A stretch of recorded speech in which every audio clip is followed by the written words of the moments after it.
Hi friends, ഏവർക്കും parotta fan YouTube ചാനലിലേക്ക് സ്വാഗതം. ഇന്നത്തെ നമ്മുടെ വീഡിയോ എന്ന് പറയുന്നത് നമ്മുടെ കിളികൾക്ക് ബെസ്റ്റ് ബ്രീഡിങ്ങിനുള്ള സപ്ലിമെൻ്റ് ആണ് കേട്ടോ. ലോറോ ഫുഡ്. അത് നമ്മൾ ആമസോണിൽ നമ്മൾ ഓർഡർ ചെയ്ത് മേടിച്ചതാണ്. 3 മെഡിസിൻ ഉണ്ട്. ഇത് കണ്ട, ഒന്ന് നെഡീച്ചർ, ഇതുണ്ട, പിന്നെ അതിന് നോട്ട് ടീച്ചർ എന്ന് പറഞ്ഞ മരുന്നുണ്ട്, ഒരു പൊടിയുണ്ട്, പിന്നെ കാൽസ്യത്തിൻ്റെ ഒരു സപ്ലിമെൻ്റ് ഉണ്ട്, പിന്നെ പ്രോബയോട്ടിക്, 3 ഉണ്ട്. ഈ നെറ്റ് ടീച്ചർ എന്ന് പറഞ്ഞ സാധനം മരുന്നെന്ന് പറഞ്ഞാൽ അത് എഗ്ഗ് ബൈൻഡിങ് ഒഴിവാക്കാനും എളുപ്പമാക്കുകയും ചെയ്യും. പിന്നെ അതുപോലെ തന്നെ മുട്ടീച്ചും കിളികൾക്ക് ഇതിൽ നിന്ന് നമുക്ക് ലഭിക്കുകയും ചെയ്യും. എഗ്ഗ് ഒഴിവാക്കുകയും ചെയ്യും. നമ്മുടെ കാൽസ്യം സപ്ലിമെൻറ്റ് ഇത് പ്രോബയോട്ടിക്കാണ്. അങ്ങനെ 3 മെഡിസിനാണ് ഉള്ളത്. നമ്മുടെ കാൽസ്യം സപ്ലിമെൻറ്റ് കൊടുത്താൽ തുടർച്ചയായ മുട്ടയിടുമ്പോൾ കാല് തളർന്നു പോകാൻ സാധ്യതയുണ്ട്. അപ്പോൾ ഇത് കൊടുത്തു കഴിഞ്ഞാൽ അത് ഒഴിവാകും. അതുപോലെ മുട്ടത്തോടിന് നല്ല കനം ലഭിക്കും. ചിലപ്പോൾ ചില മുട്ടയൊക്കെ കനങ്ങില്ലാതെ ചവിട്ടി പൊട്ടിക്കാൻ സാധ്യതയുണ്ട്. അപ്പോൾ കാൽസ്യത്തിൻ്റെ കുറവ് പരിഹരിക്കാൻ ഇത് നമ്മൾ ആഴ്ച 2 തവണ കൊടുക്കണം. ഈ 3 മെഡിസിനും നമ്മൾ 2 തവണ കൊടുക്കണം.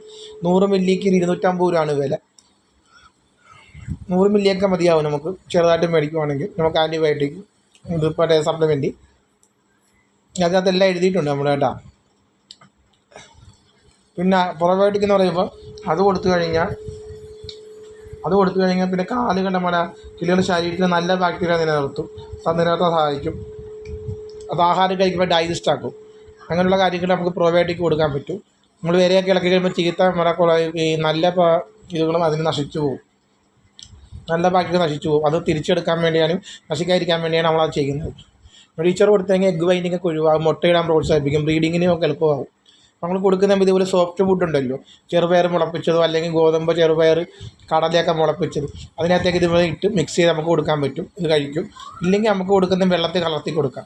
നമ്മൾ വെള്ളത്തിൽ മിക്സ് ചെയ്ത് കൊടുക്കാനാണ് ഉദ്ദേശിക്കുന്നതെങ്കിൽ നമ്മൾ തലേ ദിവസം ഉച്ചക്കൊരു വെള്ളം മാറ്റിയിട്ട് വെള്ളം വെക്കാതിരിക്കുക. പിറ്റേ ദിവസം രാവിലെ ആകുമ്പോൾ ഇത് നമ്മൾ വെള്ളത്തിൽ മിക്സ് ചെയ്ത് കൊടുത്തേക്കുന്നത് ശരിക്കും ഇത് കുടിച്ചോളും കേട്ടോ. ഇപ്പോൾ ചെറുപയർ കൊടുത്തിട്ട് നമ്മൾ ഇത് കൊടുക്കുമ്പോൾ നമ്മൾ മറ്റേ സൺഫ്ലവർ സീഡോ മറ്റുള്ള കാര്യങ്ങളൊന്നും കൊടുക്കരുത്. ഇത് വെച്ച് കഴിഞ്ഞാൽ കാരണം ഇത് തന്നെ കഴിച്ചോളൂ. ഞാൻ കഴിക്കുന്നതാണ്. നല്ല രീതിയിൽ കഴിക്കണം. സോഫ്റ്റ് ഫുഡ് കിളികൾക്ക് ഭയങ്കര ഇഷ്ടമാണ്. നമ്മളെപ്പോഴും അത് നമ്മൾ കൊടുത്ത് ഇതാക്കണം. സൺഫ്ലവർ സീഡൊക്കെ കഴിക്കുന്ന കിളികൾ അത് വെക്കാതിരിക്കാൻ ഇത് ഓട്ടോമാറ്റിക് ഇത് കഴിച്ചോളും.